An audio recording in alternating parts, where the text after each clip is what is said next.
بسم الله الرحمن الرحيم لله ما في السماوات وما في الأرض لله ما في السماوات وما في الأرض لله ما في السماوات وما في الأرض وإن تبدوا ما في أنفسكم أو تخفوه يحاسبكم به الله فيغفر لمن يشاء ويعذب من يشاء فيغفر لمن يشاء ويعذب من يشاء والله على كل شيء قدير والله على كل شيء قدير.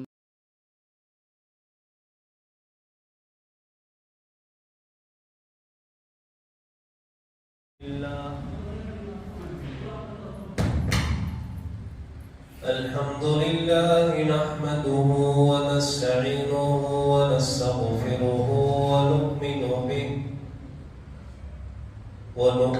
به ونتوكل عليه ونعوذ بالله من شرور أنفسنا ومن سيئات أعمالنا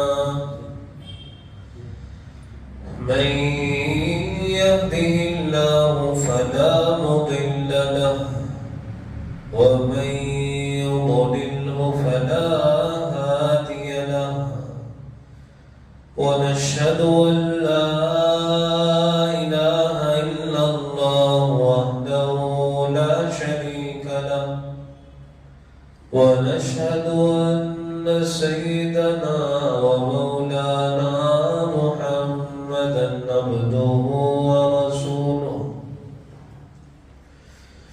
أرسله بالحق بشيرا ونذيرا وداعيا إلى الله بإذنه وسراجا منيرا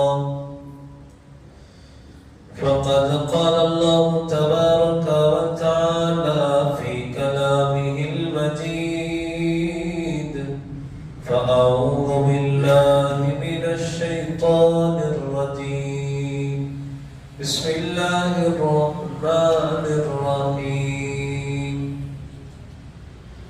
شهر رمضان الذي أنزل فيه القرآن هدى للناس وبينات من الهدى والفرقان فمن شهد منكم الشهر فليصم ومن كان مريضا أو على سفر فعدة من أيام أخر يريد الله بكم اليسر ولا يريد بكم العسر ولتكملوا العدة ولتكبروا الله على ما هداكم ولعلكم تشكرون.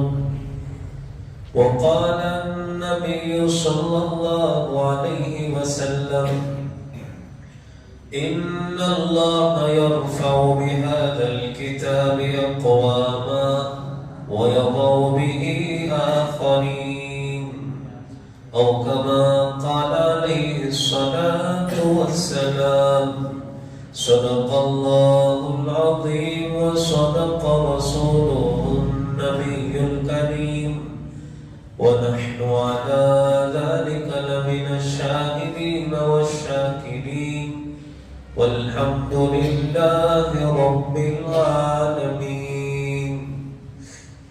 محترم سامعین کرام، نوجوانان ملت اور قابل احترام بزرگوں، حالیہ چند دنوں پہلے اور اس سے پہلے بھی بعض یورپی ممالک میں قرآن کریم کو نظر آتش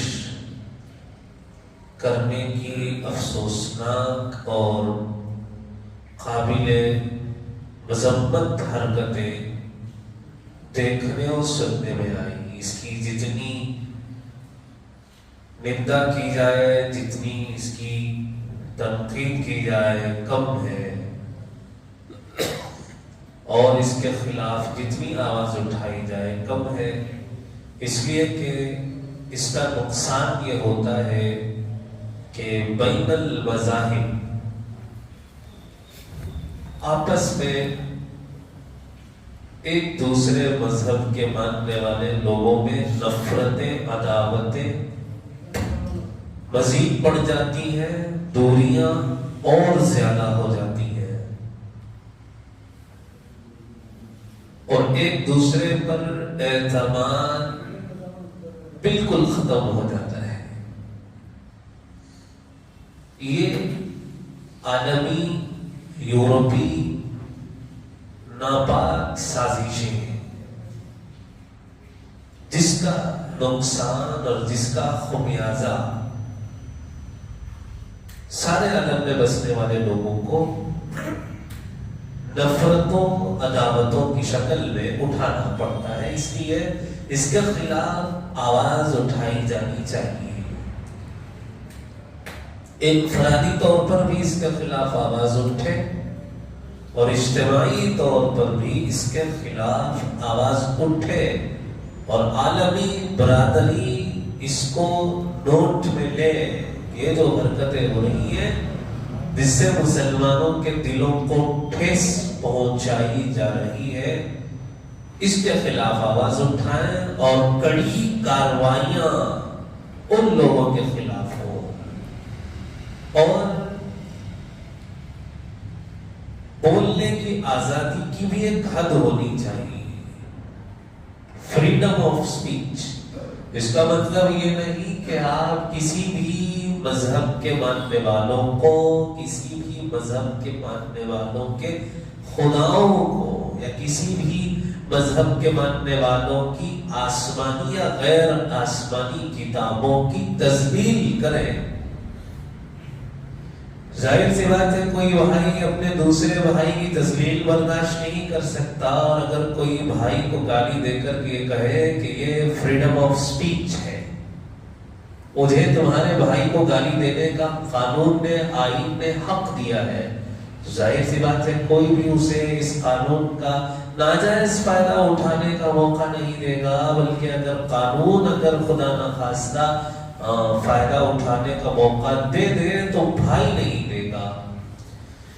بھائی انتقام کی آگ میں جھلسے گا، اور جتنا ہو سکے انتقام لینے کی ہر ممکن کوشش اس کا بھائی خود کرے گا، جو کہ خونی رشتے کا حق ہوتا ہے. جب خونی رشتے کا یہ حق ہے تو بلیف، ایمان انسان کے لیے سب کچھ ہوتا ہے. انسان کو اپنے بلیف سے، اپنے ایمان سے بہت زیادہ محبت، پیار ہوتا ہے. تبھی تو وہ اپنے اس مذہب کو اپنائے ہوئے ہوتا ہے کہ اس مذہب کو میں سچا مذہب مانتا ہوں. تو اس کی تذلیل کرنا اور اس کو ٹھیس پہنچانا یہ کسی بھی کتاب میں جائز نہیں لکھا ہے، اور کوئی قانون اس کو جائز قرار نہیں دیتا. لیکن باوجود اس کے آوازیں اٹھ رہی ہیں. قرآن کریم کے نسخوں کو نظر آتش کیا جا رہا ہے، اور ہر ممکن کوشش کی جا رہی ہے کہ مسلمانوں کو کسی نہ کسی بہانے سے ٹھیس پہنچائی جائے، جبکہ قرآن کا پیغام عام ہے. ایسا نہیں کہ قرآن کریم ایک چھپی ہوئی کتاب ہے جو مسلمانوں نے صرف اپنے پاکٹس میں رکھ لی ہوئی ہے اور غیروں کو پڑھنے نہیں دیتے. ایسا نہیں کہ مسلمانوں نے عربی زبان ہی میں اس کو رکھا ہے، اس کا ٹرانسلیشن نہیں کیا ہوا ہے. دنیا کی ہر زبان میں اس کا ٹرانسلیشن دستیاب ہے، کوئی بھی اٹھا کر کے پڑھ سکتا ہے. کوئی بھی اس میں اللہ تعالیٰ نے ہدایت جو چھپا کر رکھی ہے، اللہ تعالیٰ کی طرف سے محبت اپنے بندوں کے تعلق سے کیا کیا ہے، وہ ساری چیزوں کا اندازہ بندہ خود کر سکتا ہے. لیکن اس کو ہٹ دھرمی ہی کہا جائے گا. تو اس کے خلاف آواز اٹھنی چاہیے، اور آواز اٹھنی تو ضرور چاہیے۔ وہ کیسے آواز اٹھے گی؟ انفرادی طور پر، اجتماعی طور پر، یہ تو لوگ طے کریں گے، لیکن مسلمانوں کے کرنے کے کچھ کام ہیں جو انشاءاللہ ہم آگے سنیں گے۔ پہلی بات تو یہ ذہن میں رکھ لیں کہ اللہ تعالیٰ نے اس کتاب قرآن مجید کو ہدی للمتقین کہا۔ ایسی ہدایت والی کتاب ہے کہ یہ متقیوں کے لیے ہدایت ہے، یہ ڈرنے والوں کے لیے ہدایت ہے۔ اس میں اللہ تعالیٰ نے ہدایت چھپا کر رکھا ہے، رہنمائی ہے اس میں۔ اس کے ذریعے سے اللہ تعالیٰ راستہ دکھاتے ہیں، جس راستے پر چل کر کے تم کامیاب ہوگے، اور جس راستے پر چل کر کے تم اپنی منزل تک پہنچو گے، اور جس راستے پر چل کر کے تمہیں اپنا مقصود حاصل ہوتا ہے، اور جس راستے پر چل کر کے تم ہمیشہ آنے والی زندگی میں کامیاب کامران ہوگے، فلاح کو پہنچو گے، وہ ہدایت والا راستہ اسی کتاب میں ہے، اور یہ متقیوں کے لیے ہے، ڈرنے والوں کے لیے ہے۔ لا ریب فیہ، اللہ تعالیٰ نے اس کے تعلق سے یہ کہہ دیا کہ اس میں کوئی بھی کسی بھی قسم کا ذرہ برابر بھی شک اور شبہے کی گنجائش بھی نہیں ہے۔ ایسا ہو ہی نہیں سکتا کہ یہ کلام کسی انسان کا نازل کرتا ہو، یا اللہ تبارک و تعالیٰ ہی کی طرف سے نازل کرتا ہے، کلام ہے، اس میں کوئی شک نہیں۔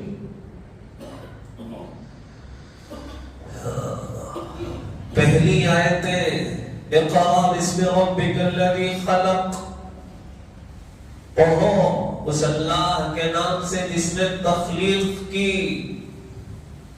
3 سال تک وحی کا سلسلہ منقطع رہا، بند رہا، پھر اللہ تعالیٰ نے سورۃ المدثر کی آیت نازل فرمائی، یا ایھا المدثر قم فانذر، اٹھیے، ڈرائیے، چادر میں لپٹے ہوئے، وَرَبَّكَ فَكَبِّرْ، اپنے رب کی بڑائی بیان کیجئے، وَثِيَابَكَ فَطَهِّرْ، اپنے کپڑوں کو پاک صاف رکھیے۔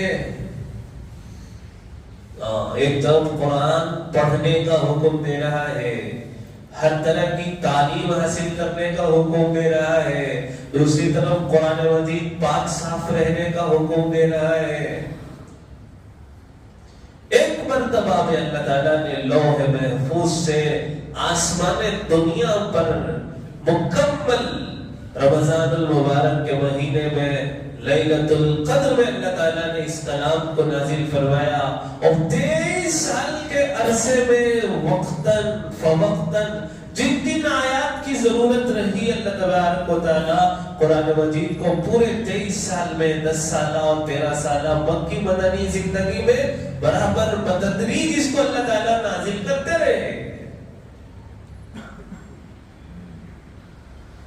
تو اس کا پیام، اس کا پیغام، اس کا میسج چھپا ہوا نہیں ہے، اس میں ہدایت ہے، اس میں محبت ہے، اس میں لوگوں کے حقوق ہیں، ساری چیزیں ہیں، پھر بھی اس سے دشمنی، پھر بھی اس سے عداوت، یا تو جہالت کی وجہ سے ہو سکتی ہے کہ وہ لوگ جانتے نہیں کہ قرآن میں کیا ہے،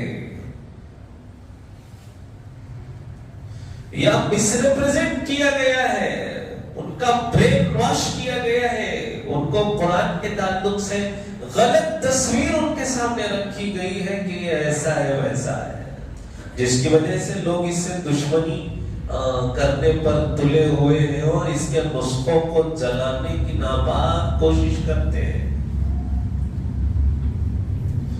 حضور اکرم صلی اللہ علیہ وسلم جب قرآن مجید کی آیتیں حضرت جبرائیل علیہ السلام لے کر کے آتے تھے تو یاد کرنے میں جلدی کرتے تھے۔ حضور ڈرتے تھے کہ کہیں میں اس امانت کو بھول نہ جاؤں، کہیں کسی آیت کا ایک ٹکڑا، کہیں کوئی لفظ مجھ سے رہ نہ جائے، کہیں میں بھول نہ جاؤں۔ اس لیے حضور اکرم صلی اللہ علیہ وسلم حضرت جبرائیل کے پڑھ کر کے سنانے کے بعد یاد کرنے میں جلدی کرتے تھے، تو اللہ تعالیٰ نے تسلی دی کہ اے محمد آپ اتنی جلدی نہ کریں، ہم آپ کو اس کے یاد کرنے کے لیے آسانی پیدا فرما دیں گے۔ حضور اکرم صلی اللہ علیہ وسلم کو ایک ہی مرتبہ میں سن کر کے یاد ہو جاتا تھا، اس معنی کر حضور اکرم صلی اللہ علیہ وسلم اس کلام کے سب سے پہلے حافظ ہیں۔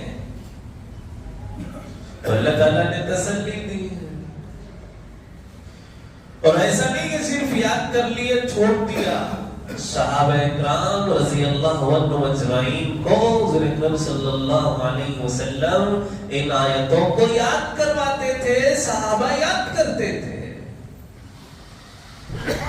کئی سینکڑوں صحابہ کی ایسی تعداد تھی جو قرآن پاک کے حافظ تھے، حضور سے سن کر کے یاد کرتے تھے، اور راتوں میں نوافل میں تلاوت کرنے والی صحابہ کی ایک بڑی جماعت تھی، اور دن میں قرآن مجید کے احکامات پر عمل ہوتا تھا۔ اور کاتبین وحی تھے، وحی کو قرآن کی آیات کو لکھنے والے کاتب صحابہ تھے، حضرت زبیر بن عوام، حضرت زید بن ثابت، حضرت امیر معاویہ، خلفائے راشدین میں سے چاروں، اسی طرح حضرت ابی بن کعب رضی اللہ عنہم اجمعین، یہ سارے وہ صحابہ ہیں جو کاتبین وحی تھے۔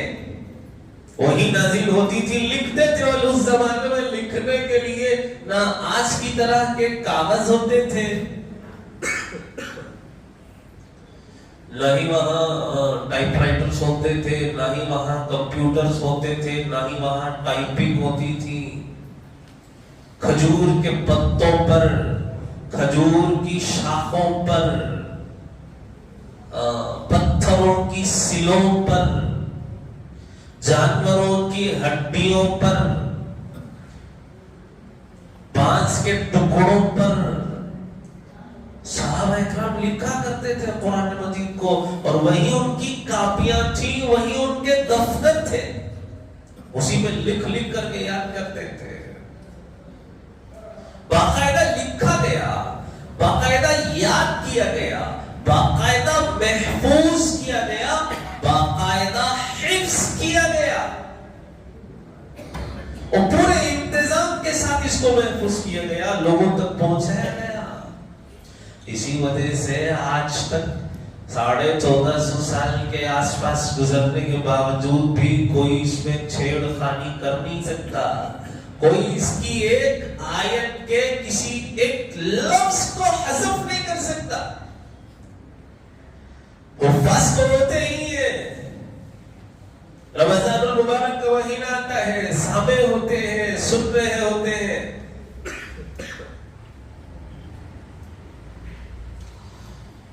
ایک ٹکڑا چھوٹ جائے، پیچھے سے سامع لقمہ دیتے ہیں، اور چند صورتیں ایسی ہوتی ہیں جو مشہور ہوتی ہیں، جو ہر کسی کو یاد ہوتی ہیں، سورہ یاسین ہے، سورہ واقعہ ہے، سورۃ الملک ہے۔ ان صورتوں میں اگر خدا نہ خواستہ حافظ ایک آیت بھول جائے تو عوام میں سے جو لوگ ہوتے ہیں وہ بھی لقمہ دے دیتے ہیں۔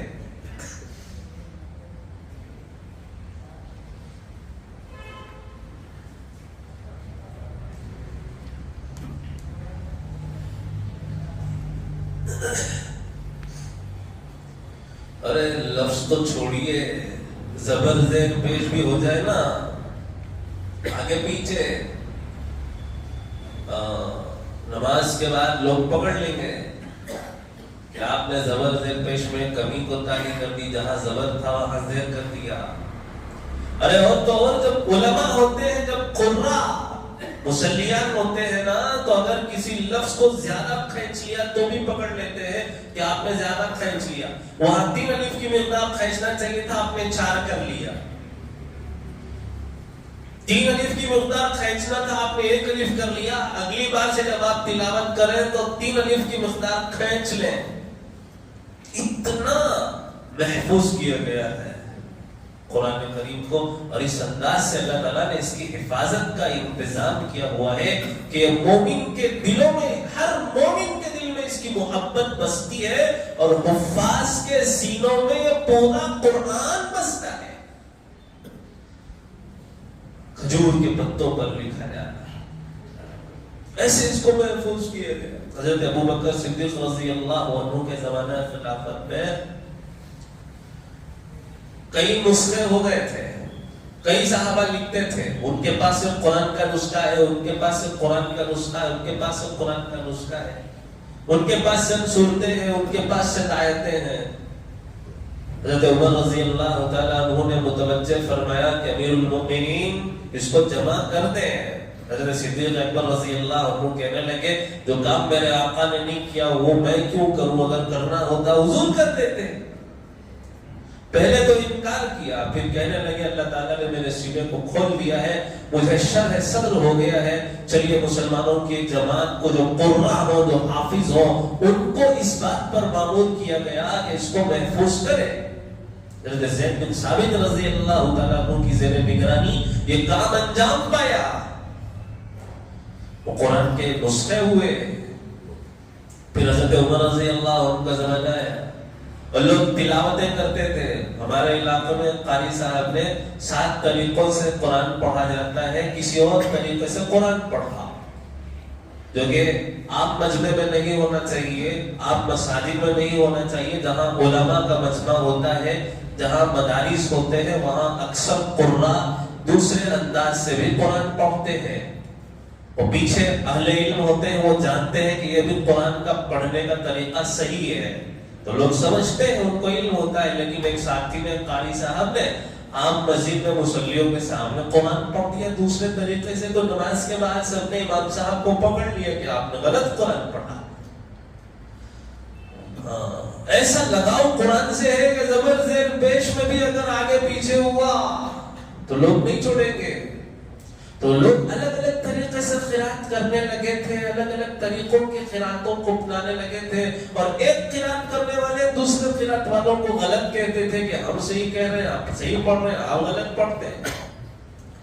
تو حضرت عثمان غنی رضی اللہ تعالیٰ عنہ کے دور خلافت میں آپ نے تمام قرآن کے نسخے جہاں جہاں تھے سب کو جمع کر کے ایک قرآن کے نسخے پر امت کو جمع فرما دیا، اور امت کو اختلاف سے بچا لیا کہ آپ جو طریقے سے پڑھتے ہیں وہ بھی صحیح ہے، وہ بھی صحیح ہے. 7 طریقے بتلائے گئے ہیں، لیکن قرآن کے نسخے بنا کر کے ممالک میں بھیج دیے کہ یہ ایک قرآن ہے، یہ قرآن کا نسخہ ہے.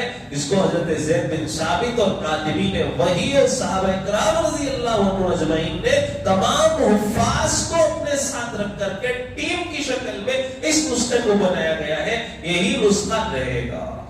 امت اختلاف سے بچ گئی. اسی لیے پوری دنیا میں ایک ہی قرآن ہے، اسی کے قرآن کو پڑھا جاتا ہے، اسی کی تلاوت کی جاتی ہے، اسی کو سمجھا جاتا ہے، اسی کو پڑھایا جاتا ہے، اسی کو سنایا جاتا ہے. یہ قرآن کی تاریخ ہے. اب ذرا اس کی طرف بھی نظر کر لیں کہ قرآن میں ہے کیا. علماء نے اس کو ساری چیزوں کو جمع کر کے اس کا خلاصہ پیش کیا ہے کہ اللہ تعالیٰ نے قرآن مجید میں عقائد بیان فرمائے ہیں، احکام بیان فرمائے ہیں، قصے بیان فرمائے ہیں. عقائد ہے. اور یہ بات بھی ذہن میں رکھیں کہ قرآن کسی بھی چیز کو ڈیٹیل میں بیان نہیں کرتا، قرآن اصول بیان کرتا ہے. ڈیٹیل کے لیے احادیث ہے، تفسیر کے لیے حدیث ہوتی ہے. اسی لیے حدیث کے بغیر قرآن کو سمجھا نہیں جا سکتا. اسی لیے قرآن کا جہاں تذکرہ ہوتا ہے قرآن و حدیث ساتھ کہتے ہیں کہ قرآن کو حدیث کے بغیر نہیں سمجھا جا سکتا. تو ڈیٹیل بیان کرنا یہ حدیث کا کام ہے. قرآن اصول بیان کرتا ہے، اصل بیان کرتا ہے، جڑ بیان کرتا ہے. ہائی لائٹس دیتا ہے. تو اس میں عقائد ہے، احکام ہے اور قصے ہیں.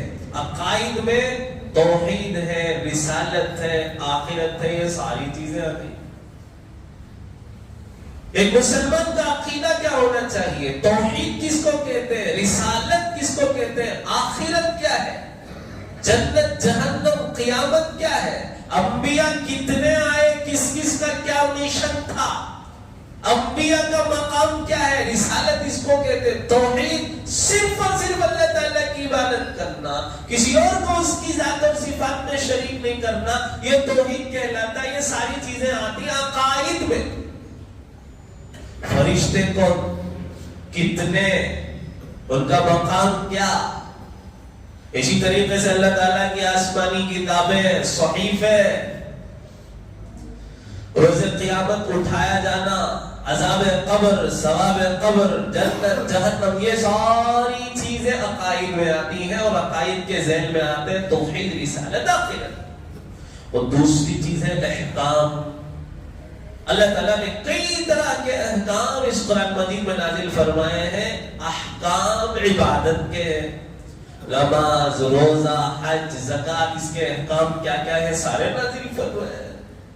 اسی طریقے سے حقوق العباد کیا ہے، ماں باپ کا کیا حق ہے، بھائی بھائی کا کیا حق ہے، میاں بیوی کے آپس میں کیا حقوق ہے، یہ ساری چیزیں احکام. معاشی احکام کیا ہے، خرید و فروخت کے اصول کیا ہے، جائز کیا ہے، ناجائز کیا ہے، حلال کیا ہے، حرام کیا ہے، یہ ساری چیزیں احکام میں. اخلاق کیا ہے، سماجی اور سیاسی احکام بھی آتے ہیں. سیاست میں رعایا کے کیا حقوق ہے، بادشاہ کا کیا حق ہے، عدالت کے کیا احکام ہے، کس کو کیا سزا دی جانی چاہیے، حدود و قصاص، یہ ساری چیزیں احکام میں آتی ہیں. اور قصص گزشتہ انبیاء کرام علیہ السلام کے اور ان کی امتوں کے بعض افراد کے واقعات، یہ تین چیزیں، عقائد، احکام، قصے. ان تین چیزوں کو عام طور پر قرآن مجید میں بیان کیا گیا ہے. اس کو علماء نے سمیٹ کر کے امت کو سمجھانے کے لیے بتایا. اسی پر اس قرآن مجید میں بحث کی جاتی ہے. اب قرآن پر یہ الزام لگانا کہ اس میں نعوذ باللہ دہشت گردی ہے، اگر یہ قرآن پر الزام لگایا جائے گا تو ہر کسی کو دہشت گرد کہا جانا چاہیے. اس لیے کہ کوئی دنیا کا قانون، کوئی دنیا کا سیدھا سادہ جس کو اللہ تعالیٰ نے عقل سلیم دے رکھی ہو، وہ یہ نہیں کہتا کہ سامنے والا اگر حملہ کرے تو تم ہاتھ پر ہاتھ دھرے بیٹھ جاؤ. نہ دنیا کا کوئی قانون ایسا کہتا ہے، نہ دنیا کی کوئی بڑی ہستی، نہ ہی کوئی عام سا جس کو اللہ تعالیٰ نے صحیح عقل دی ہو یہ کہے گا کہ اگر سامنے والا تم پر حملہ کر رہا ہے تو ہاتھ پر ہاتھ کرے بیٹھ جاؤ، اس کو حملہ کرنے دو اور شہید ہو جاؤ. تو بیوقوفی ہوگی. سیلف ڈیفنس اسی کو تو کہا جاتا ہے. اور جہاں اللہ تعالیٰ نے یہ احکام نازل فرمائے ہیں کہ مسلمانوں کو ان کا پورا دفاع کرنے کا حق ہے، وہاں قرآن پر یہ الزام لگانا کہ یہ دہشت گردی کو فروغ دیتا ہے، یہ ناعقلی ہے، نہ سمجھی ہے، جہل محض ہے، جہالت ہے. اس کے خلاف مسلمانوں کو جتنی آواز اٹھائی جانی چاہیے وہ اٹھائیں اور پورے طریقے سے پرزور اعتبار سے مسلمانوں کو پروٹیسٹ کرنا چاہیے. جس طریقے سے پروٹیسٹ کیا جا سکتا ہے کرے، لیکن اصل کرنے کا کام مسلمانوں کا یہ ہے کہ قرآن کے 5 حقوق ہیں. ہاں، اگر ہمیں قرآن سے محبت ہے، اگر ہم قرآن سے محبت کرتے ہیں، ہمیں قرآن سے لگاؤ ہے اور ہم اس پر پکا عقیدہ یہ رکھتے ہیں کہ اللہ تعالیٰ کی کتاب ہے، تو اس کا بھی حق ہے. علماء نے 5 حقوق بیان فرمائے. سب سے پہلی بات اس پر ایمان لانا. جو کچھ چیزیں اس میں اللہ تعالیٰ نے بیان فرمائی ہیں اس کا ذرہ ذرہ برحق ہے، سچا ہے، یہ ایمان لانا. اس کا پہلا حق ہے. نمبر 2 تلاوت کرنا. جن کو اللہ تعالیٰ نے قرآن مجید پڑھنے کی صلاحیت سے نوازا ہے ان کو تلاوت کرنا. اور جو قرآن پڑھنا نہیں جانتے چاہے جس عمر کے ہوں قرآن پڑھنا سیکھنا. یہ قرآن کا حق ہے کہ اللہ کی کتاب ہے تو تم اس پر ایمان لاتے ہو تو اس کو پڑھنا اس کا حق ہے. اس کو پڑھو. خوش نصیب ہے وہ افراد جن کو اللہ تعالیٰ رمضان المبارک کے کئی مہینے عطا فرماتے ہیں اور رمضان المبارک کے مہینے میں ان کا اپنی بیویوں سے اپنے بچوں سے اپنے کاروبار سے سب سے کنیکشن ختم ہو جاتا ہے. وہ کہتے ہیں کہ ہمارا کام رمضان کے مہینے میں صرف اور صرف قرآن پڑھنا. بقیہ 11 مہینے سب کے لیے ہے. یہ ایک مہینہ اس کتاب کے لیے ہے.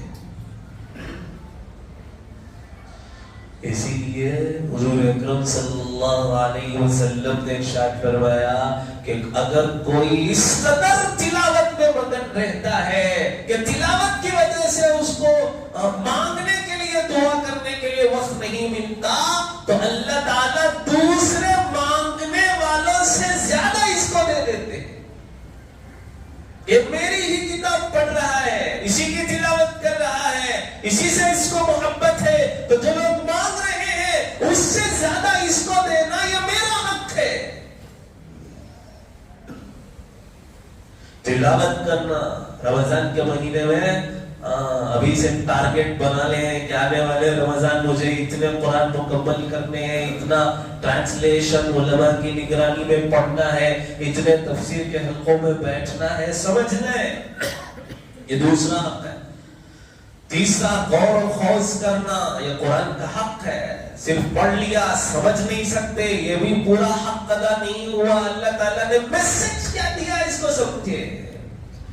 محبوب اور محبوبہ دونوں کی آپس میں محبت ہوتی ہے, ایک دوسرے کو ورڈز ایکسچینج کرتے ہیں, میسیجز آتے ہیں. پہلے زمانے میں چٹھیاں آتی تھیں, اگر اس چٹھی کو محبوب پڑھ نہ سکے سمجھ نہ سکے تو کس قدر اپنے آپ کو بے قرار محسوس کرتا ہے کہ میری محبوبہ نے جو مجھے میسج بھیجا ہے اس کو میں پڑھ نہیں سکتا. وہ ایسے اٹھا کے پھینک نہیں دیتا, وہ جو پڑھتے ہیں ان کے پاس لے جاتا ہے, ان سے پڑھواتا ہے کہ پڑھ کے سناؤ تو صحیح یہ لکھا کیا ہے. بزرگان محترم یہ میسج اللہ تعالیٰ کا ہے. اللہ تعالیٰ سارے محبت کرنے والوں سے زیادہ اپنے بندوں سے محبت کرنے والے ہیں. اس کا پیغام اگر ہم نہ سمجھ سکے تو یہ ہمارے لیے بڑی ہی بدقسمتی کی بات ہے. غور و خوض کرنا, اس پر عمل کرنا چوتھا حق ہے. ایسا نہیں کہ پڑھ لیا سمجھ بھی لیا عمل سے کوئی سروکار نہیں, عمل بھی کرنا. اور پانچواں حق اس کا بیان فرمایا علماء نے یہ ہے کہ اس کی تبلیغ کرنا, اس کی تحفیظ کرنا, اس کی تنفیذ کرنا. 3 چیزیں: تحفیظ کرنا, یاد کرنا, تبلیغ کرنا, اس کو لوگوں تک پہنچانا, اس کی تنفیذ کرنا, اس کو لاگو کرنا. اس میں جو جو احکامات اللہ تعالیٰ نے نازل فرمائے ہیں کم سے کم اپنے گھروں کے ہم مالک ہوتے ہیں, ہم ہمارے گھروں میں قرآن کا حکم چلائیں گے. اس کو کہتے ہیں تنفیذ. اللہ اکبر, کیا مقام ہے قرآن پڑھنے والوں کا, قرآن سے محبت کرنے والوں کا کہ اللہ کے نبی علیہ الصلوۃ والسلام نے احد میں صحابہ شہید ہوئے, 70 سے زیادہ صحابہ اکرام کی شہادت ہوئی. حضرت حمزہ رضی اللہ تعالیٰ عنہ اسی لڑائی میں شہید ہوئے. آج بھی زائرین جاتے ہیں اس قبرستان کی زیارت کر کے آتے ہیں. تو کپڑے کی کمی تھی, کفن کم تھا, کپڑا اتنا زیادہ نہیں تھا. آج تو وارڈروبس بھرے ہوئے ہیں, ہر کسی کے 15 20 تو کم سے کم ہے. عورتوں کا تو اللہ بچائے 50-60 کم سے کم ہوتے ہیں. اس زمانے میں ایسا نہیں تھا, کپڑے کی کمی تھی, فراوانی نہیں تھی, کفن کا کپڑا بھی کم تھا. 2 صحابہ کو ایک کفن میں کفنایا گیا تھا. وہ صحابہ جو شہید تھے, جنگ احد کے شہداء, اللہ اکبر, کیا مقام, آج بھی ان کی قبروں سے آ رہی خوشبو کو زائرین محسوس کر کے آتے ہیں کہ کیا خوشبو ان کی قبروں سے آ رہی ہوتی ہے. اللہ اکبر. کیوں نہیں آئے گی؟ وہ تو جنت کا باغ ہے. اللہ تعالیٰ نے ان کے لیے ان کی قبروں کو جنت کا باغ بنا دیا ہے. تو کپڑے کی کمی تھی. حضور جب دو کو ایک کفن میں دفناتے تھے نا تو پوچھتے تھے کہ ان دو میں سے قرآن کس کو زیادہ یاد ہے، اور جس کو زیادہ یاد ہوتا تھا اس کو آگے کر دیتے تھے. اللہ اکبر. یہ قرآن کا مقام ہے، یہ قرآن کے حاملین کا مقام ہے. ہم لوگوں پر 5 حقوق عائد ہوتے ہیں مسلمان ہونے کے ناطے. اس پر ایمان لانا، اس کو حفظ کرنا، اس کو پڑھنا، اس کی تلاوت کرنا، اس پر عمل کرنا، اور اس میں غور و خوض کرنا، فکر کرنا کہ جو اللہ تعالیٰ نے اس میں تمام چیزیں نازل فرمائی ہیں یہ ہمارے فائدے کی ہیں. یہ 5 حقوق ہیں. اس کے بغیر اس سے محبت کے دعوے ہمارے سچے نہیں ہو سکتے. اللہ تعالیٰ سے دعا ہے کہ اس سے ہم تمام کو بے پناہ محبت عطا فرمائے، اس پر عمل کرنے، اس کی تلاوت کرنے کی توفیق عطا فرمائے. وآخر دعوانا الحمدللہ رب العالمین.